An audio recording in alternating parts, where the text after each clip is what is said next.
नमस्कार बच्चों, जैसा कि समीक्षा अधिकारी की डेट फरवरी में आ चुकी है, 11 फरवरी को एग्ज़ाम आपका लगा है, तो उसको ध्यान में रखते हुए प्रीवियस ईयर क्वेश्चन की सीरीज चलाई जा रही है। तो उसी में हम लोग हिस्ट्री में आज आगे बढ़ रहे हैं। इससे पहले हम लोगों ने मौर्य वंश टॉपिक क्लियर किया था। मौर्य वंश में एक आप करेक्शन कर लीजिएगा, जो एर्रगुडी मैंने लिखाया था, कौन सा एर्रगुडी, एर्रगुडी ये जो है ये आपका आंध्र प्रदेश में है। कहाँ पे है? आंध्र प्रदेश में। तो इसको भी ध्यान में रख लीजिएगा। एर्रगुडी कहाँ पे है, इसको सही करके आंध्र प्रदेश कीजिएगा। क्लियर? हाँ, तो आप जो है ये सारे क्वेश्चंस जो है आपको करने हैं इससे रिलेटेड। और जो मौर्य वंश मैंने कराया था उसमें मैंने टॉपिक भी कवर करने का प्रयास किया। उस टॉपिक में कुछ एनसीईआरटी की बातें मैंने रखी थी, घटना चक्र का पूर्वावलोकन भी था, और जो है कुछ अदर बुक परीक्षावाणी जैसे थी उनके भी कुछ पॉइंट्स उसमें इंक्लूड थे। तो मतलब कम टाइम में आप मौर्य वंश को क्या कर सकते थे, वहां से समाप्त कर सकते थे। क्लियर? फिर आज हम लोग पढ़ रहे हैं जो है मौर्योत्तर काल। इसमें भी हम लोग देखेंगे। वैसे देखिए हिस्ट्री तो हिस्ट्री नाम ही हिस्ट्री, मतलब बहुत बड़ा टॉपिक है, कोई भी टॉपिक हो इसमें। तो इस समय कम समय है, तो कैसे एग्जाम ओरिएंटेड पढ़ाई करनी है, तो प्रीवियस ईयर क्वेश्चन या उससे रिलेटेड कोई नई बात हो वो यहाँ पर जिक्र की जाएगी। एक्सप्लेनेशन कुछ होगा वो भी मैं जिक्र करूंगा। चलिए देखते हैं। देखो मौर्योत्तर काल शुंग, कण्व, सातवाहन, शक, कुषाण, चेदी, पहलव, हिंद, यमन। देखिए होता क्या है, जो हम लोग देखें मौर्य वंश था, जो मौर्य वंश होता है आपका मौर्य वंश, वो एक बृहद भारत पर साम्राज्य स्थापित किए हुए था।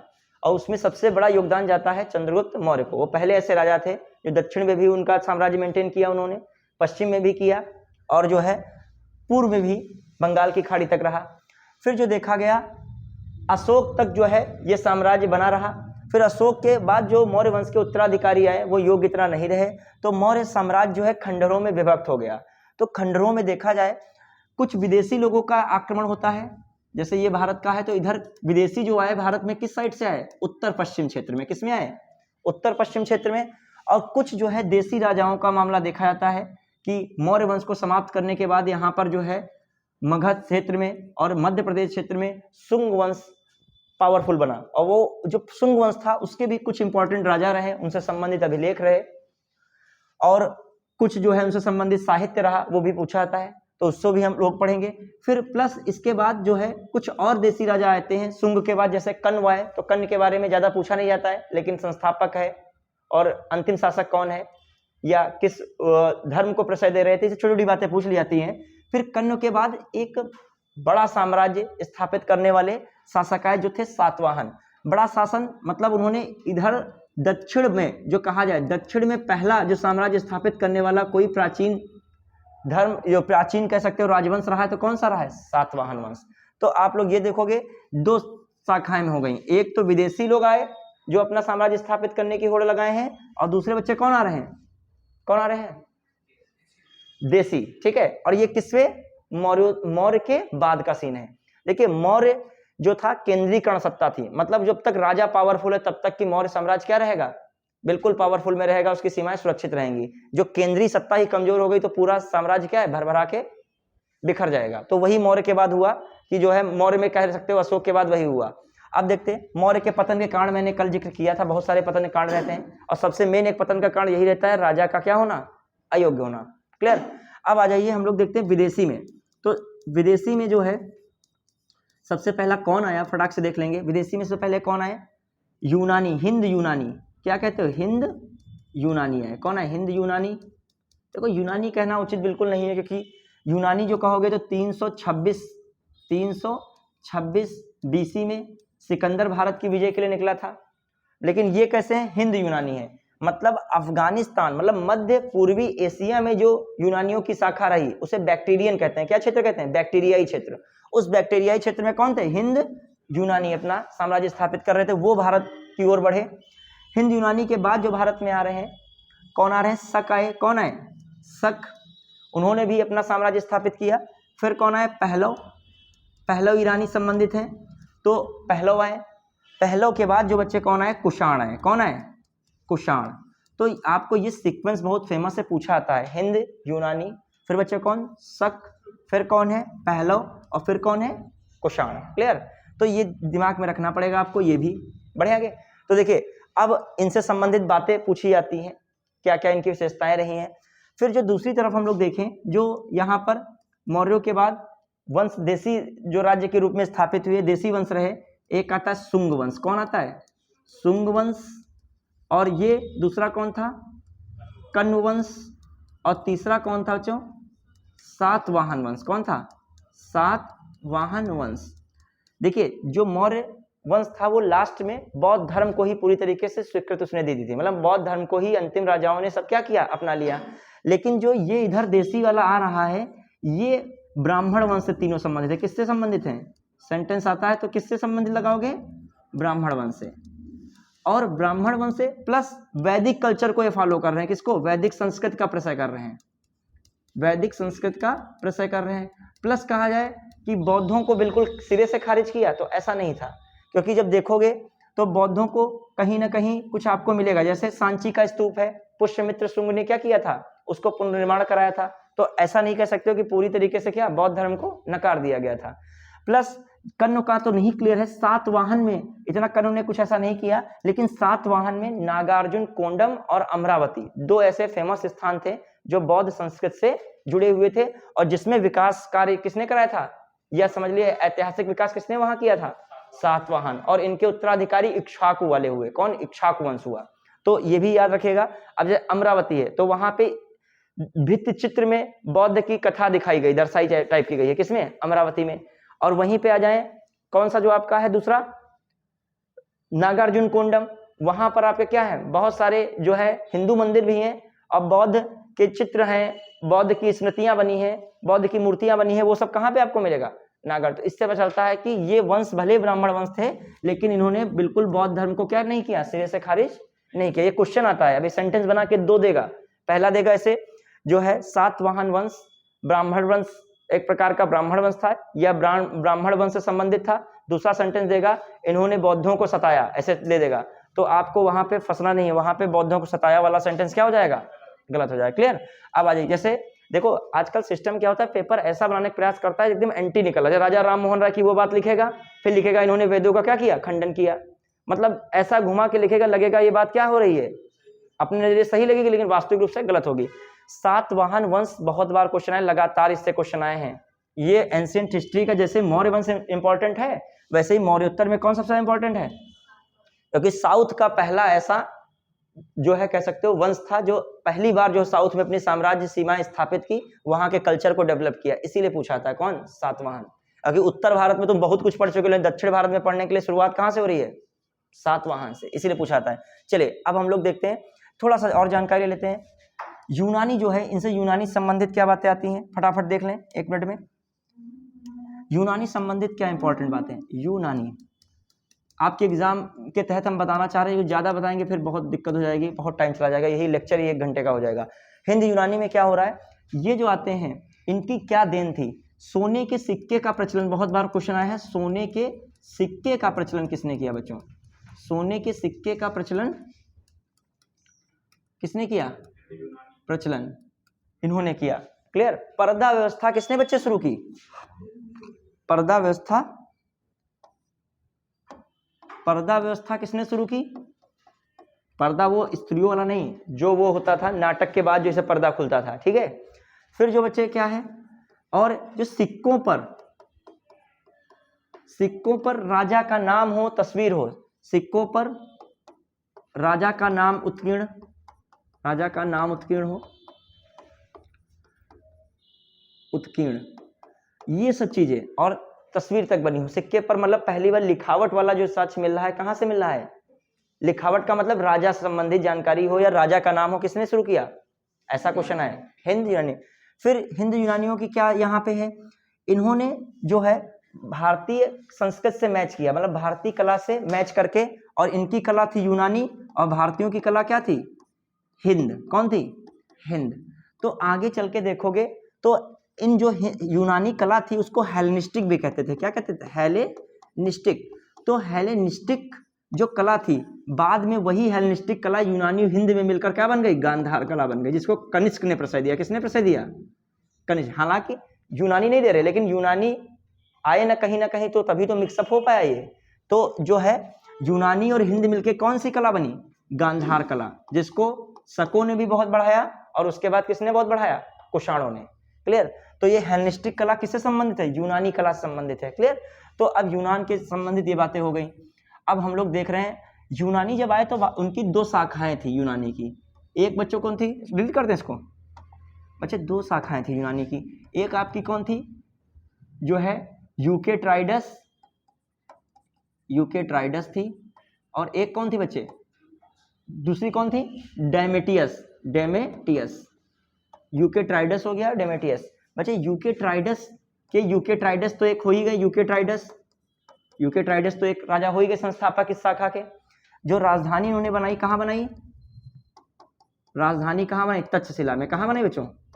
तक्षशिला में राजधानी बना ली। फिर प्लस ये देखा जाए जो इनके जो मेन राजा हुए कौन? एंटियालकिड्स रहे। कौन? एंटियालकिड्स। जो इनके मेन राजा कौन रहे? एंटियालकिड्स। कौन रहे? और एंटियालकिड्स का ही अभी आगे पढ़ोगे राजदूत कौन था? हेलियोडोरस। कौन था? हेलियोडोरस। जो इनका राजदूत आया था हेलियोडोरस। क्लियर? समझ रहे हो कुछ कि नहीं? हेलियोडोरस जो है नवे शुंग शासक कौन थे? नवे नंबर के भागभद्र। कौन थे? नवा शुंग शासक भागभद्र था, जो उसके शासन काल में आए थे। हेलियोडोरस किसके शासन काल में आए थे? शुंग वंश के शासक भागभद्र के समय आए, और इन्होंने भागवत धर्म का जो है क्या किया? ग्रहण कर लिया। कौन सा धर्म? भागवत धर्म। तो इन्होंने जो है क्वेश्चन कई बात है गरुड़ स्तंभ का निर्माण कराया था। किसका निर्माण कराया था? बेस नगर में। किसका निर्माण कराया? बेस नगर विदिशा को कहते थे। मध्य प्रदेश का जो क्षेत्र था विदिशा, उसको क्या कहते थे? बेस नगर, यूनानी में। तो बेस नगर में किसका निर्माण कराया? बेस नगर में गरुड़ स्तंभ का निर्माण कराया। किसका निर्माण कराया? गरुड़ स्तंभ का। क्लियर? तो बेस नगर में गरुड़ स्तंभ का निर्माण करा रहे हैं, और ये भागवत धर्म मतलब वासुदेव को क्या कर रहे हैं? जो है उनकी पूजा कर रहे हैं, उनको समर्पित हो गए। ठीक है, तो याद रखिएगा ये भी। अब आइए दूसरी जो शाखा है डेमेटियस। इसके एक तो राजा डेमेटियस ही हो गए, लेकिन इसका दूसरा राजा बहुत फेमस है, मिनांडर है। कौन बच्चे? मिनांडर, जिसकी एक जो है नागसेन द्वारा रचित एक पुस्तक हो जाती है मिलिंद पन्हु। कौन है? मिलिंद पन्हु। पन्हु का मतलब प्रश्न, मिलिंद का मतलब मिनांडर से। जो मिनांडर ने क्या पूछे? प्रश्न पूछे, नागसेन ने उसका बहुत अच्छे से क्या दिया? उत्तर दिया, बुद्ध धर्म संबंधित। तो मिलिंद पन्हु पुस्तक तो है किसकी? नागसेन की। और संवाद क्या है इसमें? मिनांडर और नागसेन के बीच का क्या है? संवाद है। तो ये भी जो क्वेश्चन है, मिनांडर किससे संबंधित वंश थे? डेमेटियस, हिंद यूनानी थे। अब जब मिनांडर का जो देखा जाए ये मामला क्या है, इन लोगों की राजधानी डेमेटियस वालों की थी साकल। कौन थी राजधानी? साकल पड़ती है पाकिस्तान में, वर्तमान में उसे सियालकोट कहते हो। क्या कहते हो? सियालकोट। बढ़े आगे। तो ये कौन सा वंश से थोड़ी जानकारी हम लोगों ने ले ली? हिंद यूनानी के बारे में। जो क्वेश्चन आ जाए तो आप लगभग कर सकते हैं। क्लियर? फिर आ जाइए हम लोग देखें। अच्छा, मिनांडर का एक लड़का था स्ट्रेटो। कौन था? फिर स्ट्रेटो के बाद आया स्ट्रेटो सेकंड। तो स्ट्रेटो सेकंड ने शीशे के सिक्के चलाए थे। किसके? क्वेश्चन आता है किसने शीशे के सिक्के चलाए थे? मिनांडर नहीं लगाइएगा, स्ट्रेटो सेकंड लगाइएगा। क्लियर? बढ़े आगे। फिर आइए जो हम लोग देखते हैं, जो अगला कौन आया था? शक आए थे। कौन आए थे? शक ने जो है 5 शाखाओं में अपनी राजधानियां बनाई। 5 शाखाएं शक की देखी जाती, वहां अपनी अपनी उनकी राजधानी थी। कितनी शाखाओं में? 5 शाखाओं में। और जो 5 में आपको देखने को मिलेगा, भारत में भी थी और कहाँ थी? अफगानिस्तान में भी थी। ठीक है, मथुरा है, पंजाब है, ये सब किसमें आई थी? इनकी राजधानियां थी। क्लियर? हाँ, उज्जैन भी साइड में भी थी। तो शक में आपको बहुत पूछा आता है। कौन से शक का बहुत वर्णन पूछा गया? रुद्रदामन। कौन है? रुद्रदामन। है तो बहुत कुछ बताना, नहपान है, बहुत सारा मैटर आएगा, सातवाहन से इनकी लड़ाई होगी, युद्ध वगैरह। लेकिन फिलहाल के लिए भी कम टाइम में हम लोगों को कितना है मेन चीज देखनी है। 130 से 150 BC में कौन आया था? रुद्रदामन का समय पीरियड है। इसने जानते ही कौन सा अभिलेख बनाया था? जूनागढ़ अभिलेख। कौन बनाया था? जूनागढ़ अभिलेख। तो जूनागढ़ अभिलेख। तो क्वेश्चन आए, ये जूनागढ़ अभिलेख कहां पर बना था? गुजरात के गिरनार पर्वत पे। किस पे? गिरनार पर्वत पर। किस पे बना था? गिरनार। और ये जूनागढ़ की खास बात क्वेश्चन क्या सकता है, ये संस्कृत भाषा में था और ब्राह्मी लिपि में था। ये सब क्वेश्चन आ सकते हैं। ब्राह्मी लिपि में था, संस्कृत भाषा में था, और संस्कृत काव्य शैली का इसमें क्या मिलता है? देखने को मिलता है। क्या? कौन सी शैली थी? संस्कृत काव्य शैली। तो क्वेश्चन ऐसा पूछ सकता है कि अभी तक ज्ञात संस्कृत भाषा के अभिलेखों में सबसे प्राचीन संस्कृत अभिलेख कौन सा है? जूनागढ़ अभिलेख। उस पर कौन कौन से राजाओं का जिक्र है मैंने कल ही समझाया था। जो है सबसे पहले जूनागढ़ अभिलेख के तहत क्या पता चलता है? सुदर्शन झील के बारे में विवरण मिलता है। कौन सी झील के बारे में? सुदर्शन झील। फिर उसमें जो देखा जाए सबसे पहले सुदर्शन झील संबंधित कार्य किसने कराया था? चंद्रगुप्त मौर्य का जो प्रांतपति वहां पे था कौन था? पुष्यगुप्त। ठीक है, कौन था? पुष्यगुप्त। फिर उसमें जो उद्धार करा रहे हैं आके, उसमें पुनर्निर्माण कराते आके हैं अशोक। अशोक का प्रांतपति किसने कराया? कौन सा प्रांतपति ने किया था? सुविशाख ने। ठीक है, कि तुषाप्य था? बताइए, तुषाप्य था। अशोक का कौन था? तुषाप्य था। ठीक है, फिर तीसरा कौन आ रहा था? रुद्रदामन। उनका कौन सा था? सुविशाख। उनका प्रांतपति कौन था? सुविशाख। और फिर तीसरे कौन आए थे? आपके स्कंदगुप्त। उनका कौन सा प्रांतपति था? चक्रपालित। उन लोगों ने किसमें योगदान दिया है? सुदर्शन झील। क्लियर। और ये जूनागढ़ अभिलेख में सारी जानकारी मिलती है। खासकर क्वेश्चन है शक राजाओं, खासकर रुद्रदामन की विजय है, वंशावली है, उनके जो है विचार हैं, ये सब किससे जानकारी उनके बारे में मिलती है? रुद्रदामन का जो जूनागढ़ अभिलेख। क्लियर। फिर आ जाइए शक के बारे में। देखिए, यूनानियों ने भी पश्चिमोत्तर भारत पर पूरा कवर किया और शकों ने भी क्या किया? पश्चिमोत्तर भारत पर जो है सब कुछ कवर किया। क्लियर। मतलब ये पूर्व में नहीं बढ़ रहे हैं, ये दक्षिण वाला नहीं बढ़ना चाह रहे हैं, जो पश्चिम वाला एरिया है, उधर पंजाब है, गुजरात है, ये वाला एरिया। क्लियर, समझ पा रहे हो कि नहीं? फिर इसके बाद शक के बाद कौन है? पहलव। पहलव छोटे से क्षेत्र पर जो है साम्राज्य किए। और पहलव में एक का नाम याद रखे, गोंदो फर्नीस। कौन आया था? गोंदो फर्नीस। कौन है? गोंदो फर्नीस। क्लियर।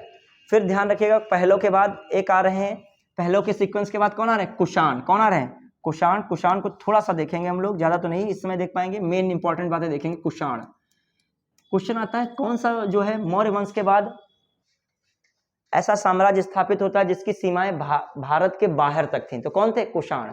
कुषाण को जे देख लें तो उत्तर में चीन तक चले जाते थे। कहां तक चले जाते थे? चीन तक। कश्मीर भी उत्तर में चीन है, कश्मीर भी आ जाता था। पश्चिम में अफगानिस्तान, बैक्टीरिया सब कवर कर लेते थे। पूरब में ये कहां तक चले जाते थे? पूरब साइड में उत्तर प्रदेश बिहार तक पहुंच गए थे। और यहाँ उत्तर प्रदेश बिहार तक, चाइना तक पहुंच गए। और यहाँ पर कहाँ? अफगानिस्तान तक पहुंच गए। दक्षिण में कहाँ? विंध्य तक पहुंच गए। कहाँ पहुंच गए? विंध्य तक पहुंच गए। तो ये एरिया किसका था? कुषाणों का। किसका था? कुषाणों का। ये आए थे यूची कबीले से। किससे आए थे? यूची कबीले से आए थे। किससे आए थे? यूची कबीले से। फिर आइए देखिए,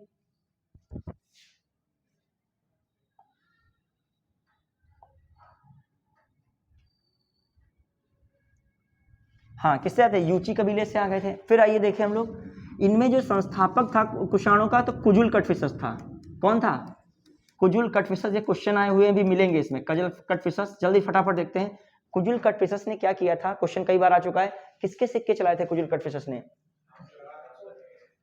तांबे के सिक्के चलाए थे। और आइए, सोने के सिक्के का प्रचलन तो आरंभ किया था किसने? हिंद यूनानियों ने। लेकिन जो है उसको नियमित रूप से जो चलाया किसने? कुषाणों ने। किसने चलाया था? कुषाणों ने। तो कुजुल कटफिसस ने तांबा और सोने के सिक्के चलाए। किसके चलाए? तांबा और सोने के सिक्के चलाए। किसने? कुजुल कटफिसस ने। फिर जो इसके बाद आता है विम कटफिसस, पे कई बार क्वेश्चन आ चुका है। विम कटफिसस। विम कटफिसस जो था उसने सिक्के चलाए थे सोने के। किसके चलाए? ठीक है। हालांकि अच्छा, कुजुल कटफिसस ने फोकस किस पे सबसे ज्यादा किया? तांबे पे। किस पे किया? सोना भी यहाँ पे हटा दे, तांबा रखे। सबसे ज्यादा क्या है? तांबा। लेकिन विम कटफिसस सोना तथा तांबा चलाया। सोना तथा तांबा। तो क्वेश्चन आता है भारत में कुषाण में किस शासक ने सबसे पहले सोने के सिक्के चलाए थे? किसने चलाए थे? विम कटफिसस ने। किसने चलाए? विम कटफिसस ने। क्वेश्चन आता है विम कटफिसस किसको महेश्वर की उपाधि से जाना जाता था? महेश्वर किसको कहा गया? विम कटफिसस को। क्लियर। महेश्वर है तो इसका शिव का भक्त होगा। महेश किसका नाम है? शिव का। तो बच्चे इसके सिक्के पर क्या लिखा मिलता है या क्या उत्कीर्ण मिलता है? शिव मिलते हैं, नंदी मिलते हैं और त्रिशूल मिलता है। क्वेश्चन शिव, त्रिशूल, नंदी किसके सिक्के पे मिलते हैं? किसके सिक्के पे? विम कटफिसस के सिक्के पे। क्वेश्चन अभी देखना सब मिलेंगे प्रीवियस ईयर वाले में। फिर आ जाइए, विम कटफिसस के बाद जो आता है फेमस शासक आता है कौन? कनिष्क। कौन आता है? कनिष्क। कनिष्क का बहुत इंपॉर्टेंट है। कनिष्क के बारे में हम लोग यहाँ पे अब देख रहे हैं, जल्दी फटाफट। किसके बारे में देख रहे हैं? कनिष्क के बारे में। कनिष्क फटाक से निपटा दीजिए। कनिष्क, कनिष्क को निपटाया जाए। निपटा रहे कनिष्क को। मेन चीजें देखिए। कनिष्क जो कहा जाता है कुषाण में जो सबसे महत्वपूर्ण शासक कोई हुआ तो कौन था? कनिष्क था। इसने अपने विद्वानों को रखा। खासकर देखिए, मैं बता रहा हूँ महत्वपूर्ण शासक हिस्ट्री में उसी को देखते हैं जिसके पास क्या ज्यादा होते हैं? विद्वान होते हैं, ये मैंने देखा है। कभी आप पूरी हिस्ट्री देख डालिए, जो भी टीचर पढ़ाता होगा, क्योंकि जानकारी का स्रोत कौन है?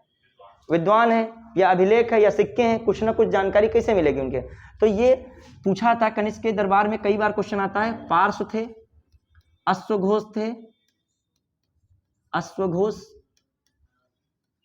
ठीक है। नागार्जुन का भी जिक्र मिलता है, कौन है? वसुमित्र भी मिलते हैं, कौन है? वसुमित्र भी हैं। और सबसे पूछा जाता है ज्यादा किसको? चरक को। क्वेश्चन कई बार आ चुका है। चरक किसके जो है दरबार में राज्यवैद्य थे? तो किसके? कनिष्क में। क्लियर। फिर आ जाइए कनिष्क से संबंधित, और कनिष्क का राज्यारोहण भी पूछा गया है। 78 BC में हुआ। कब हुआ था? अब 78 BC में हुआ इनका राज्यारोहण। क्या बच्चे जो है एडी लगा लीजिए, एक सेकेंड, 78 AD में हुआ है, ठीक, AD रखिएगा, ठीक है, AD। 3 वर्ष बाद क्या हो रहा है? 3 वर्ष बाद, हाँ AD अभी आ जाएगा, क्लियर होगी। AD इसलिए कि अभी 81 में क्या हो रहा है? क्या हुआ? बहुत इंपॉर्टेंट है। 81 में, 81 AD में क्या हो रहा है इंपॉर्टेंट?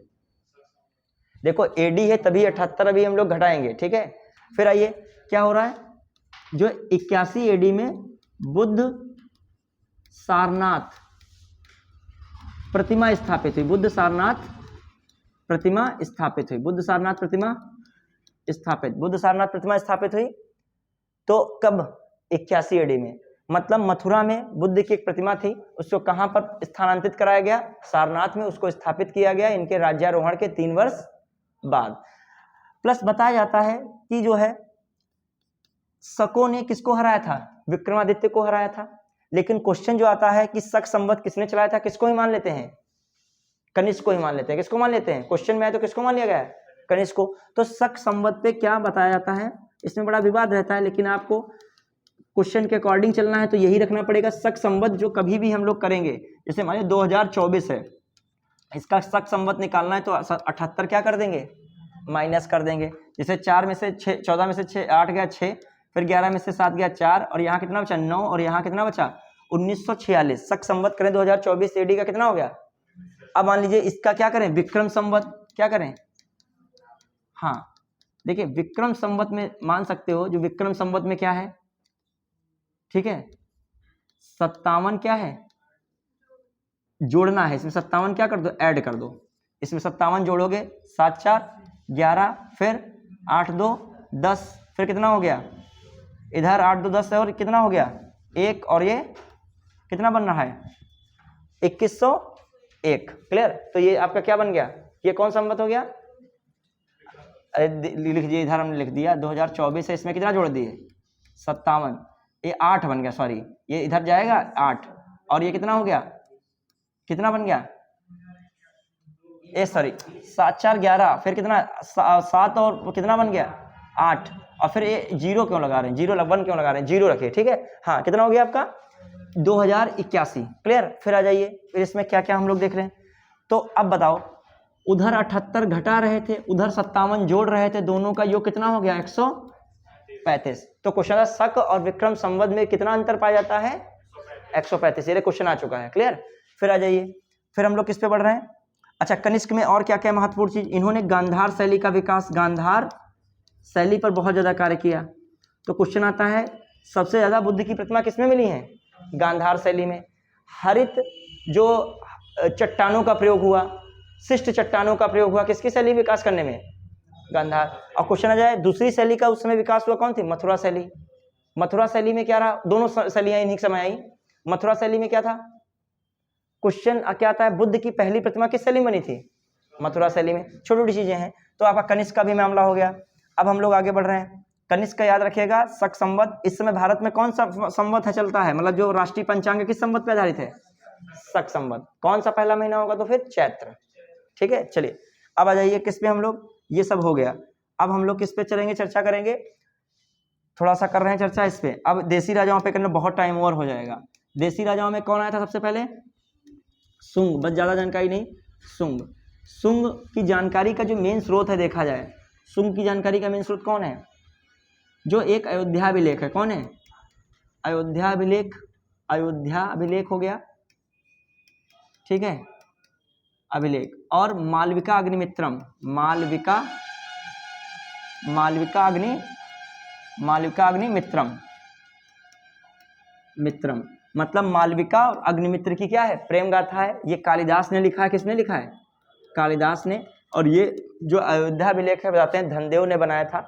इसमें जानकारी लेकिन पुष्यमित्र शुंग की है।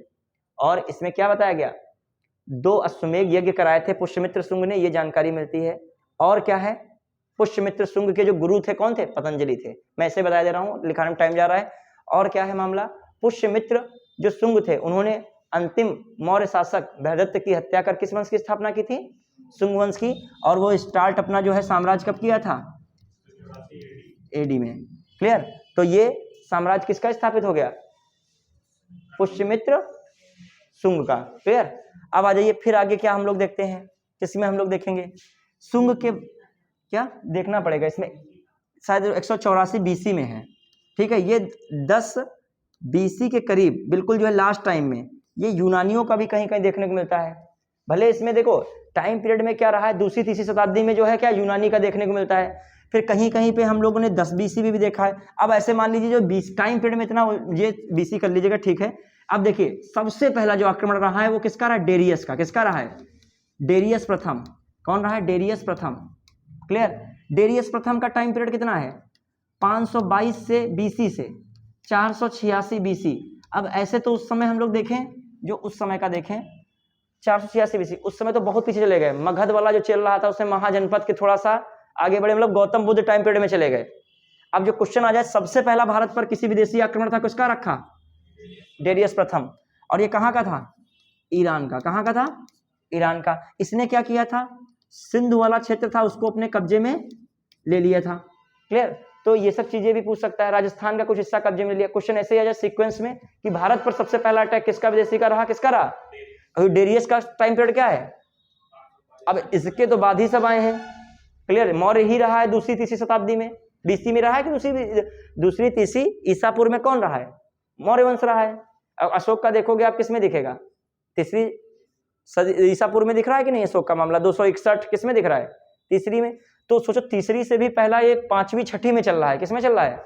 तो ये किसका आक्रमण है, बहुत ज्यादा हिस्ट्री में बड़ा पेचीदा मामला है। फिर क्वेश्चन के अनुसार देखोगे, या फिर सबको टाइम दिया जाए, इतना टाइम है नहीं। क्लियर, फिर आ जाइए जो 184 बीसी में कौन आ रहा है, पुष्यमित्र शुंग है। फिर हम लोग देख लें, पुष्यमित्र शुंग के बाद बताते हैं बहुत सारे शासक हुए। फिर इसमें नवा शासक कौन था, भागभद्र, वो मैं जिक्र कर चुका हूं। भागभद्र के शासन में कौन आया था, एंटियाल कीट्स का राजदूत कौन आया था, हेलियोडोरस। हेलियोडोरस ने क्या करा था, बेसनगर में किसकी स्थापना की थी, गरुड़ स्तंभ की। फिर आ जाइए मालविका अग्निमित्रम की भी बात हो गई। अग्निमित्र भी एक शासक थे, किसके वंश के, शुंग वंश के। इन्होंने किससे प्रेम चलाया, मालविका से। तो उनकी प्रेम गाथा किसने लिखी है, कालिदास ने। तो शुंग के बारे में जानकारी हो गई। इनकी शुरू में तो राजधानी ये मगध में रखते थे, बाद में इन्होंने अपनी राजधानी मध्य प्रदेश में बना ली, कौन सी, विदिशा। कौन से बना ली, विदिशा। तो आगे हम लोग चल रहे हैं। अब क्या है, इनके जो अंतिम शासक हुए शुंग के कौन थे, देवभूति। और देवभूति की हत्या कौन कर रहा है, कौन करता है, वासुदेव। और वासुदेव किसकी स्थापना कर रहा है, कण्व वंश की। किसकी, कण्व वंश। और वासुदेव जो कण्व वंश की स्थापना करता है, तो अब इसके अंतिम शासक कण्व के कौन हो जाते हैं, कौन थे, सुशर्मा। इसके अंतिम शासक कौन थे, सुशर्मा। इनकी हत्या कौन कर देता है, सिमुक। कौन करता है, समझ पाए कुछ की नहीं, आया था जो शुंग था, शुंग के बाद कौन आ रहा है वंश, कण्व वंश। कौन आया था, कण्व। कण्व ने किसकी हत्या की, देवभूति की हत्या। ये कौन है, देवभूति, शुंग वंश के अंतिम शासक। इनकी हत्या कर दी किसने, वासुदेव ने। और वासुदेव कौन से वंश की स्थापना कर दी, कण्व वंश। ये भी ब्राह्मण वंश था। फिर कण्व के बाद कौन आ रहा है, सबसे इंपॉर्टेंट, सातवाहन। इसमें सिमुक ने किसकी हत्या कर दी, सिमुक ने जो है किसकी हत्या कर दी, सुशर्मा। सुशर्मन या सुशर्मा, इनकी हत्या कर दी। अब किस वंश की स्थापना की, सातवाहन। सातवाहन में थोड़ा सा देख लेते हैं बस फटाफट। सातवाहन में जल्दी से देखिए फटाफट क्या क्या है मामला। सातवाहन में क्या चीजें हैं कि सबसे पहली बात तो है, सातवाहन का जो उल्लेख है 30 राजाओं का पुराणों में मिलता है। किसमें मिलता है, पुराणों में। सबसे ज्यादा 19 राजाओं का वर्णन किसमें मिलता है, मत्स्य पुराण में। किसमें, मत्स्य पुराण में। ये भृत्य थे, तो ये इन्हें आंध्र भृत्य भी कहा जाता है, आंध्र भृत्य। ठीक है, भृत्य का मतलब होता है जो है नौकर चाकर टाइप का। ठीक है, ये अपने पहले वाले उत्तराधिकारियों के नौकर चाकर टाइप में थे। फिर बाद में इन्हें इसलिए आंध्र भृत्य कहा गया। फिर क्या कहता है, इन्हें आंध्र जाति भी कहा था। क्या कहता है, आंध्र जाति।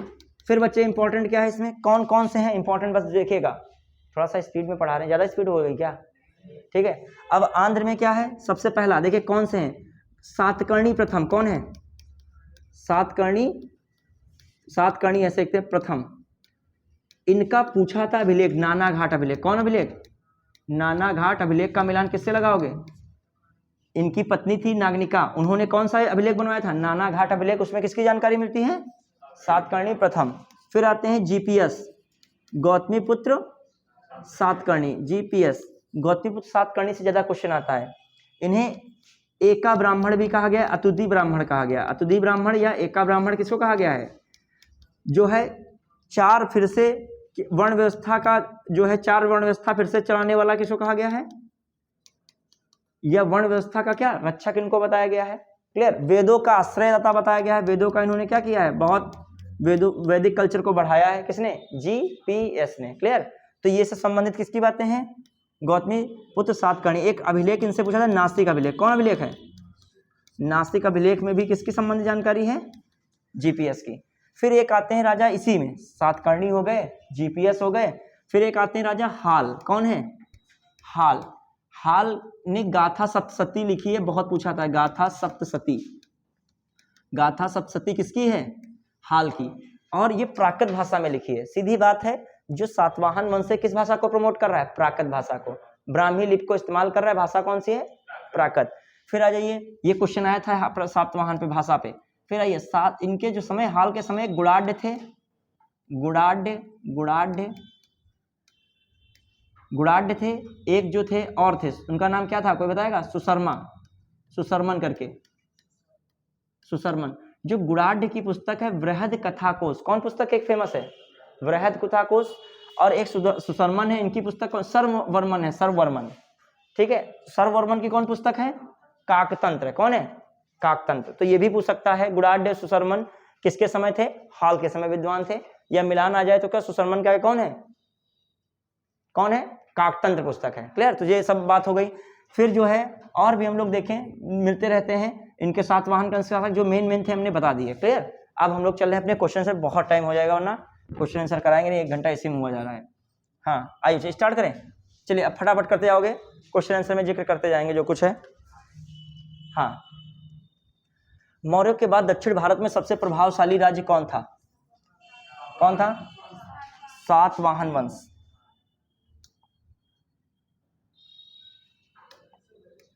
हाँ, क्या पूछा है, दक्षिण भारत में कौन था, सातवाहन। कौन था, मौर्यों के बाद दक्षिण भारत में सबसे प्रभावशाली राज्य कौन था, सातवाहन। फिर है सिमुक निम्न वंशों में किसका संस्थापक था, अभी मैं बोला था, सातवाहन में। निम्न राजवंशों में सबसे पुराना राजवंश कौन था, सातवाहन। आंध्र सातवाहन राजाओं की सबसे लंबी सूची किससे मिलती है, मत्स्य पुराण में। सातवाहनों की राजधानी देखिए, प्राचीन राजधानी कहाँ थी, अमरावती में, बाद में इनकी राजधानी प्रतिष्ठान में हो गई थी, या पैठन में, प्रतिष्ठान या पैठन, क्लियर। हाँ, फिर आ जाइए, क्या है मामला, निम्न में से कौन सी सातवाहनों की राजधानी हो गया, शुंग वंश के बाद सातवाहनों की राजधानी कौन थी, अब देखो प्रतिष्ठान, अमरावती नहीं तो कौन है, प्रतिष्ठान या पैठन, क्लियर। शुंग वंश के बाद किस वंश ने भारत पर राज किया बच्चे, शुंग वंश के बाद कौन करेगा, कर्ण वंश, क्लियर, कौन करेगा, कर्ण।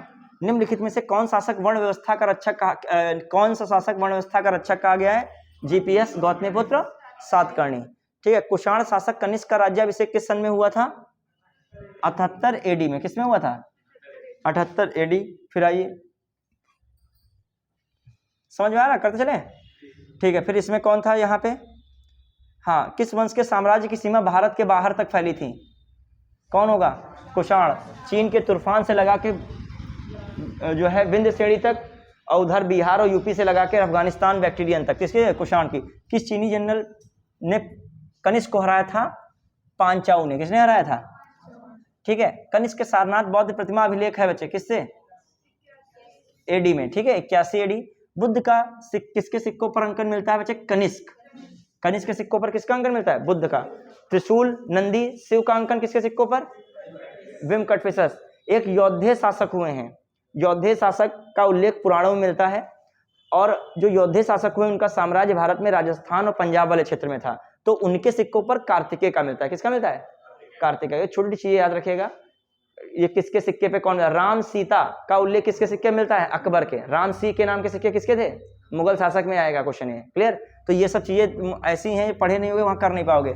अच्छा, कुषाण फारस की खाड़ी लाल सागर से होकर व्यापार करते थे। एक पुस्तक आती है, एक पुस्तक मतलब उस समय की है, अज्ञात लेखक है, क्लियर। कौन है? पेरीप्लस ऑफ, मतलब पुस्तक का नाम है Periplus of the Erythraean Sea, Periplus of the Erythraean Sea. वो पुस्तक हो गई एक अरुका मेड में खुदाई की दी गई। अरिका मेड समुद्र किनारे स्थल है भारत में, तो उसके किनारे खुदाई हुई थी, तो वहां पर जानकारी मिली कि कुषाणों का व्यापार सबसे बढ़िया कहाँ चल रहा था? पारस की खाड़ी और लाल सागर, क्लियर। ये बात दिमाग में रखेगा। प्लस ये कहा गया था बिल्कुल कि ये व्यापार भले था लेकिन नौसेना में ये ज्यादा बेहतर, मतलब नौसेना की कोई तारीफ इनकी ऐसी नहीं की गई। इसमें क्या लिखा है? उनकी सुसंगठित नौसेना उच्च कोटि की थी, तो ये बात क्या हो गई? गलत। तो ए सही है, आर गलत। देखो स्रोत फिर बता रहा हूँ, स्रोत समझ लीजिएगा। जैसे आ जाए मौर्योत्तर के स्रोत क्या क्या है। जैसे दिव्यावदान है, फेमस सुना है दिव्यावदान? किससे संबंधित है? मौर्य वंश से। महावंश किससे संबंधित है? मौर्य वंश में बौद्ध धर्म से, मतलब कहने का मतलब दिव्यावदान किससे संबंधित है? बौद्ध धर्म। फिर आ जाइए, महावंश किससे संबंधित? बौद्ध धर्म से। जातक कथा किससे संबंधित? तो इन सब में किसकी जानकारी मिलती है? मौर्योत्तर काल की जानकारी, मतलब मौर्य के बाद की भी जानकारी मिलती है। प्लस और बुक्स हैं, जैसे थेरावली गाथा, थेरावली गाथा मेरुतुंग एक थे, तो ये उसके लेखक कौन है? मेरुतुंग। तो थेरावली गाथा किस संबंधित? जैन साहित्य। तो क्वेश्चन जैन साहित्य से जानकारी किससे मिल रही है? थेरावली गाथा से।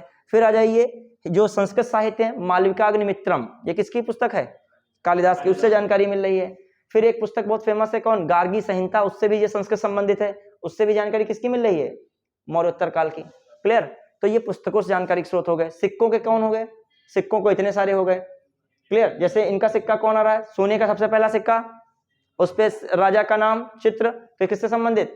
हिंद यूनानी, मतलब पहचान। फिर सिक्के बहुत सारे चले, तांबे के, सोने के, ये किसकी पहचान? नियमित रूप से चले, किसकी पहचान है? ये जाने कि महेश्वर कौन था? शिव त्रिशूल नंदी वाला जो है कौन? विमकटफिशस। फिर कार्तिकेय का, जो कार्तिकेय हटा दीजिए, इसमें कौन है मामला? जो है बुद्ध का, किसके सिक्कों मिला अंकन? कनिष्क के। तो जानकारी मिल रही है कनिष्क की? नहीं। फिर देखो सिक्कों से भी जानकारी का स्रोत है। फिर आगे देखिए, जो उधर चलिए सातवाहन है, सातवाहन कहीं पे भी सोने के सिक्के का इस्तेमाल नहीं किया, तांबे के किया इन्होंने, पोटीन के किया, शीशे के किया, कांसे के किया, लेकिन किसका नहीं किया इन्होंने? कभी भी सातवाहन के आगे सोने का अक्षर लिख देता है, तो क्वेश्चन क्या हो जाएगा? गलत। सातवाहन ने सोने का नहीं किया। तो ये सब सिक्कों से जानकारियां मिल रही हैं, क्लियर। सिक्के हो गए, इतिहास हो गए, अभिलेख आ जाए। अभिलेख देखिए, अयोध्या अभिलेख किसकी जानकारी दे रहा है? शुंग वंश की। अयोध्या अभिलेख किसकी जानकारी दे रहा है? शुंग वंश की। फिर आ जाइए, जो नाना घाट अभिलेख हो गया, सातकर्णी प्रथम है, और नासिक अभिलेख किस संबंधित है? गौतमीपुत्र सातकर्णी। तो अब कॉमन सी बात बताइए, जो है एक सेकंड, ये जो आप अभिलेख है किस वंश संबंधित है बताइए? वंश सातवाहन। सीधी बात, इन अभिलेखों से जानकारी किसकी मिल रही है? सातवाहन की। फिर आज ये भी खारवेल का हाथी गुम्फा अभिलेख मिलेगा, उसमें भी नंद वंश से जानकारी मिल जाएगी, कल ही बताया था। महापद्म ने कलिंग में नहर का निर्माण कराया। प्लस क्या मिल रहा है? जो चेदी वंश का शासक खारवेल है, उसकी पूरी जानकारी मिल रही है। तो अभिलेख, जूनागढ़ अभिलेख से किसकी जानकारी मिल रही है? कौन से? शक शासकों की, उससे पहले मौर्य शासकों की, उसके बाद भी रुद्रदामन के बाद कौन सा शासक? गुप्त शासकों की, है कि नहीं? तो अभिलेख हो गया, साहित्य हो गया, सिक्के हो गए, जानकारी के क्या है? प्रमुख स्रोत है। मैं बताना बस ये चाह रहा था। फिर आइए, शक संवत प्रारंभ कब किया गया? 78 AD में, ये ईस्वी में। विक्रम शक में कितना डिफरेंस है? 135। विक्रम संवत कब से प्रारंभ हुआ था बच्चे? कब से प्रारंभ हुआ था? एक, हाँ, जो है 57 BC में, 57 BC में। निम्नलिखित में से कौन सा वर्ष दिसंबर 2009 में शक संवत का वर्ष होगा? शक संवत का वर्ष, इसमें से क्या कर दीजिए? घटा दीजिए। कितना? 78। 78 घटाओगे तो 8 गया, तो एक वाला हिस्सा बचेगा। ऐसे यूनिट में यूज कर लो, यूनिट डिजिट में एक ही तो बच रहा है। फिर कौन हो गया अगला? ये शक संवत आधारित राष्ट्रीय पंचांग का एक क्षेत्र, जो इंग्लिश कैलेंडर है वो अपने वहाँ कौन है? ग्रेगोरियन है, ठीक है। ग्रेगोरियन कैलेंडर पर आधारित 365 दिन के, मतलब जो है शक संवत पर आधारित राष्ट्रीय पंचांग का एक क्षेत्र, ग्रेगोरियन कैलेंडर पर आधारित 365 दिन के सामान्य वर्ष की सम्मिलित तिथियों में से किस एक के समरूप तदनुरूप है? कौन सा? 22 मार्च। सामान्य लीप ईयर नहीं है, तो चैत्र कब से स्टार्ट हो रहा है? 22 मार्च। लीप ईयर है तो किससे हो जाएगा? 21 मार्च। तो समझिए सीधी बात है, चैत्र मंथ जो हिंदू कैलेंडर के अनुसार या शक संवत आधारित कैलेंडर के अनुसार नया वर्ष कब होता है? 22 मार्च को, क्लियर। भारतीय जो है जो अपनाया गया है, कौन सा राष्ट्रीय कैलेंडर अपनाया गया? शक संवत पर आधारित। ये याद रखिएगा, वहाँ विक्रमी संवत ना लगाइएगा, आपकी प्रस्तावना में विक्रम का यूज हुआ, विक्रमी संवत का, और लेकिन रियल में कौन है? राष्ट्रीय पंचांग शक संवत पर आधारित। प्राचीन काल में भारत पर आक्रमणों के संदर्भ में निम्नलिखित में से कौन सा सही कालक्रम है? बच्चे यूनानी आए, यूनानी के बाद शक आए, शक के बाद कुषाण आए, पहलव आए, पहलव के बाद कुषाण आए, तो कौन सीक्वेंस है? क्लियर। जो कला शैली भारतीय यूनानी आकृति का सम्मिश्रण है कौन है? गांधार कला से। निम्नलिखित में से किस मूर्ति कला में सदैव हरित स्तरित या शिष्ट चट्टानों का प्रयोग हुआ है या प्रयोग पत्थर का किया गया है? गांधार मथुरा कला। कौन सी? गांधार मूर्ति कला, मथुरा नहीं, मूर्ति कला। निम्नलिखित युग्मों में से कौन सा एक सही सुमेलित है? अच्छा, गांधार में बुद्ध को थोड़ा सा फॉरेनर दिखा गया, यूनानी जैसे देवता होते थे, थोड़ा मतलब सूट बूट टाइप के, घुंघराले बाल टाइप के, उस तरीके। और मथुरा शैली कहाँ से निर्मित है? भारतीय टाइप में, मतलब देसी परिधान में दिखाया गया है, क्योंकि जब वो यूनानी कल्चर है तो यूनानी वो अपोलो मानते थे, उनके अपने देवता थे। क्लियर। चलिए, कहाँ पे निम्नलिखित युग्मों से कौन सा एक सही सुमेलित है? हड़प्पा सभ्यता, चित्रित धूसर भांड, फिर लिखा है कुषाण, कौन है? ठीक है, तो कौन सही हो गया? कुषाण कौन सी है? गांधार कला शैली। क्लियर। फिर आ जाइए, कला की गांधार शैली निम्न समय में फली फूली, किसके समय में? कुषाणों के समय में। बाल विवाह की प्रथा बच्चे किसमें शुरू की गई थी? कुषाणों में। स्त्रियों की दशा खराब होने लगी थी किसमें? कुषाण काल में। स्त्रियों में पहले उपनयन संस्कार होता था, वो भी क्या कर दिया गया? बंद कर दिया गया था। तो जो बाल प्रथा स्टार्ट हो रही है कहाँ से? कुषाण काल, याद रखिएगा। निम्नलिखित में से किसका उल्लेख कनिष्क के रेबुतक अभिलेख में? बच्चे ध्यान दीजिएगा, रेबुतक अभिलेख है अफगानिस्तान में। कहाँ पर है? अफगानिस्तान के वर्तमान में काबुल क्षेत्र में। कहाँ पे है? काबुल में। याद रहेगा? क्लियर। तो इसमें भी दिमाग में रखिएगा। अब आ रहा ये, इसमें जो है क्या है, इसमें जो आपका पूछा है कौन नहीं है? पाटिलपुत्र आपका है, चंपा भी है, ठीक है, और कौशाम्बी भी है।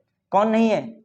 श्रावस्ती नहीं है। याद रखिएगा, जो ये क्षेत्र क्या है? पाटिलपुत्र है, चंपा है, कौशाम्बी है, लेकिन कौन नहीं शामिल है? और क्वेश्चन आ जाए कहां पर रेबुतक अभिलेख है? कहां पे है? अफगानिस्तान में। क्लियर। उत्तरी तथा उत्तरी पश्चिमी भारत में सर्वाधिक संख्या में तांबे के सिक्कों को जारी किया था कुषाणों ने। किसने जारी किया था? प्राचीन भारत में निम्न में से किस एक ने नियमित रूप से सोने के सिक्के चलाए थे? नियमित रूप से कुषाणों ने। देखो ये सब क्वेश्चन, ये ना समझिए बिल्कुल मजाक है, ये सब आए हुए कभी ना कभी हैं पेपर्स में। क्लियर। पता कौन सा क्वेश्चन क्या हो, लाइन बना के पूछ ले। कौन कनिष्क प्रथम के दरबार में नहीं रहा था? मैंने बताया था, अश्वघोष, पशुमित्र, अश्वघोष, पार्श्व, कौन नहीं थे? ये तो गलत हो गए, जो है नहीं कह रहा ना, नहीं, तो कौन सही? विशाख दत्त। क्लियर। निम्नलिखित में से कौन एक कनिष्क के दरबार से संबद्ध नहीं था? अश्वघोष भी थे, चरक भी थे, नागार्जुन, कौन नहीं था? पंतजलि नहीं थे। क्यों? क्योंकि ये किससे संबंधित थे? शुंग में थे। किसमें थे ये? शुंग में। शुंग में जो है पुष्यमित्र शुंग के पुरोहित थे। अश्वघोष किसका समकालीन था? बच्चे देखिए, किसका? कनिष्क का। कनिष्क के समकालीन निम्नलिखित में से अध्ययन करें।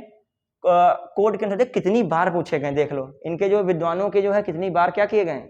अब देखो, अश्वघोष थे, वसुमित्र थे, कालिदास नहीं थे, गुप्त वंश में है, कंबन भी नहीं थे, ठीक है, तो कौन हो गए? एक और दो।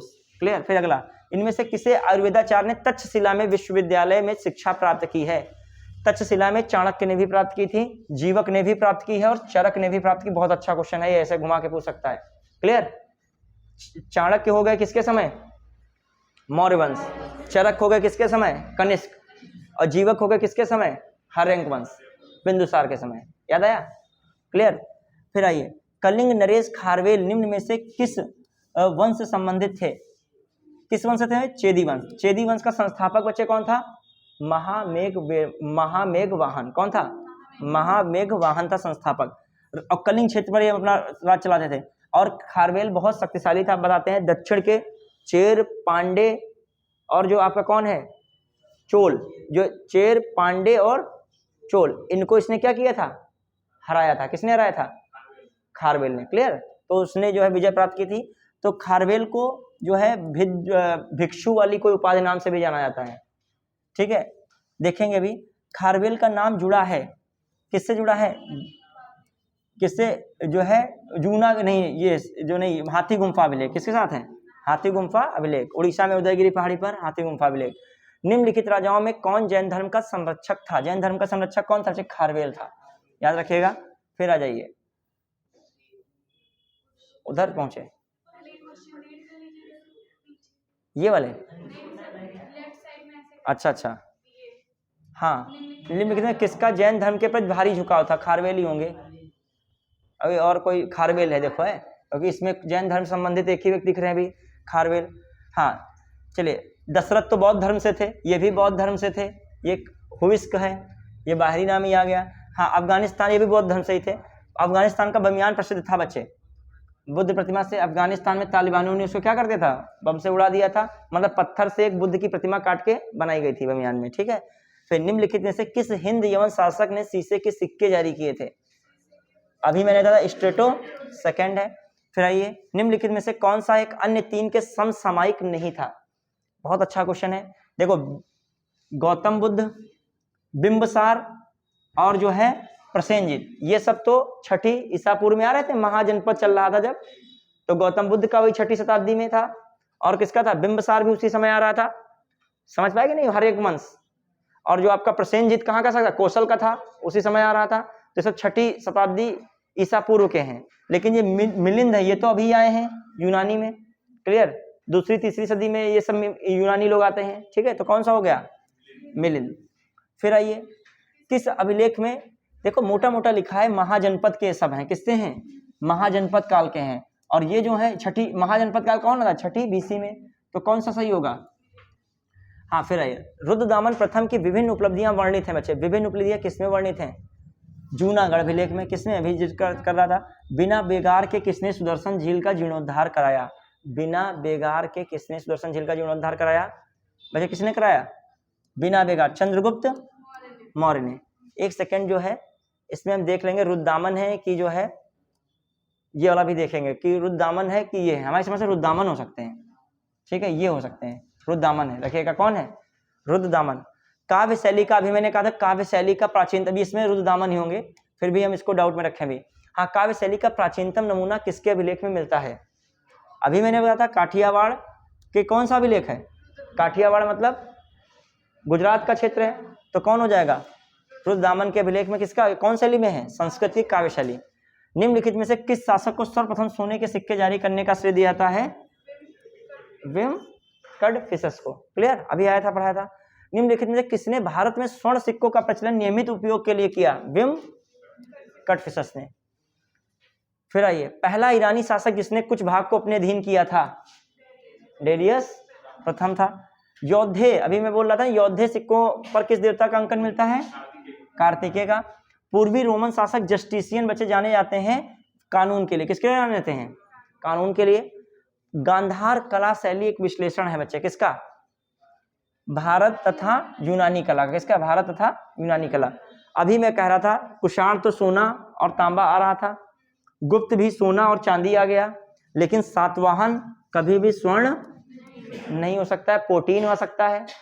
शीशे के सिक्के, शीशे बोला नहीं, कांच से शक्ल देखते हो वो शीशा नहीं, शीशे का मतलब लेड। कौन?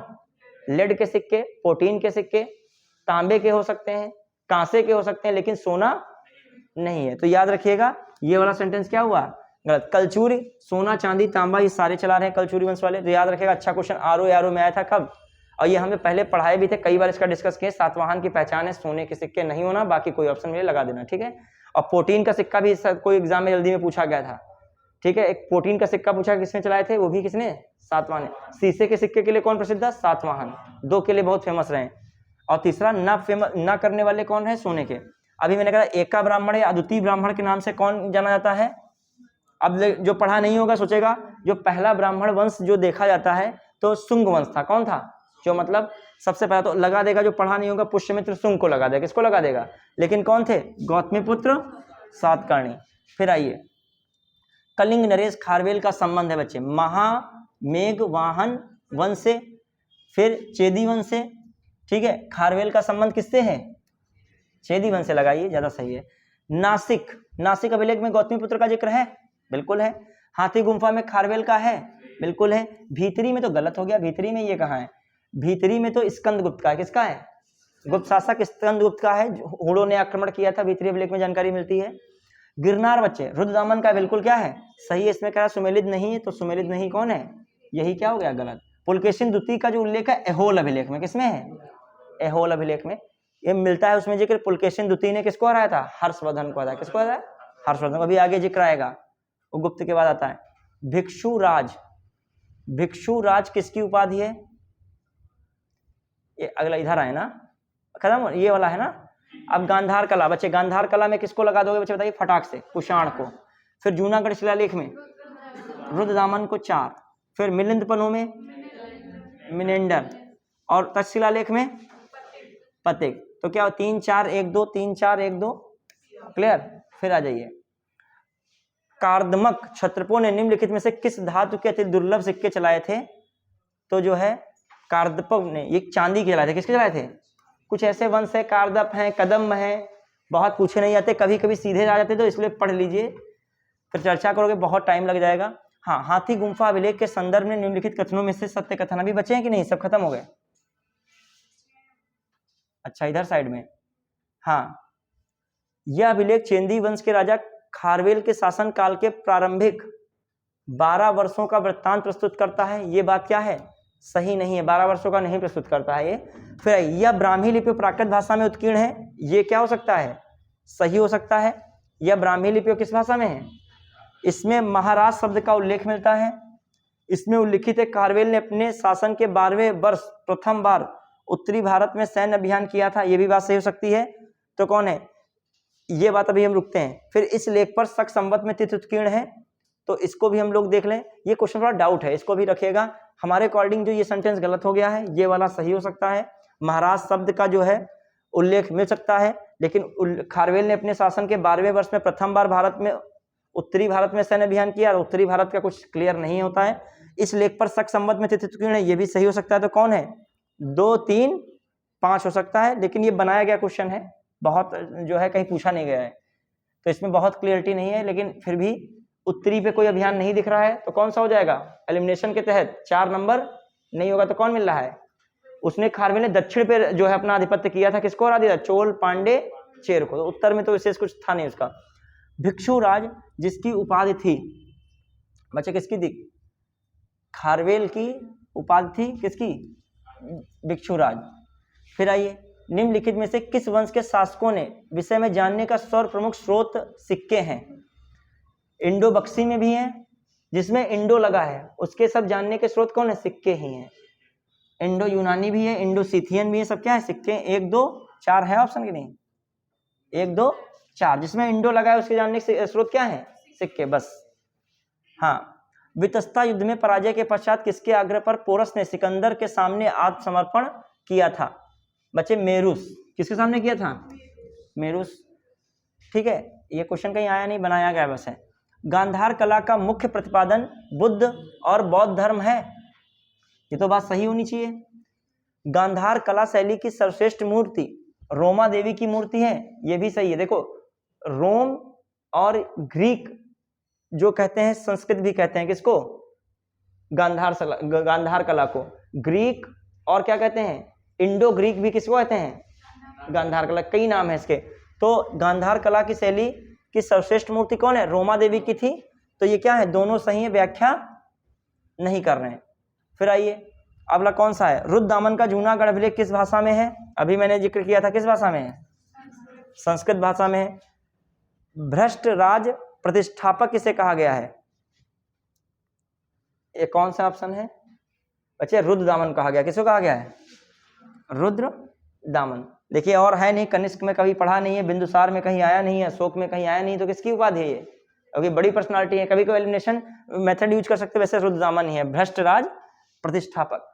तो ये आपका टॉपिक जो है, आज हमने क्या किया है, जो है मौर्योत्तर भी तुमने अंडरस्टैंड कर लिया कि कम टाइम में ज्यादा तुमने गेन किया है। महत्वपूर्ण चीजें इसकी लगभग की गई हैं। अब देखो, जो हम एनसीईआरटी टाइप की बहुत सारी चीजों का यहाँ एक्सप्लेन ज्यादा करेंगे, तो आपका ये वीडियो क्या हो जाएगा?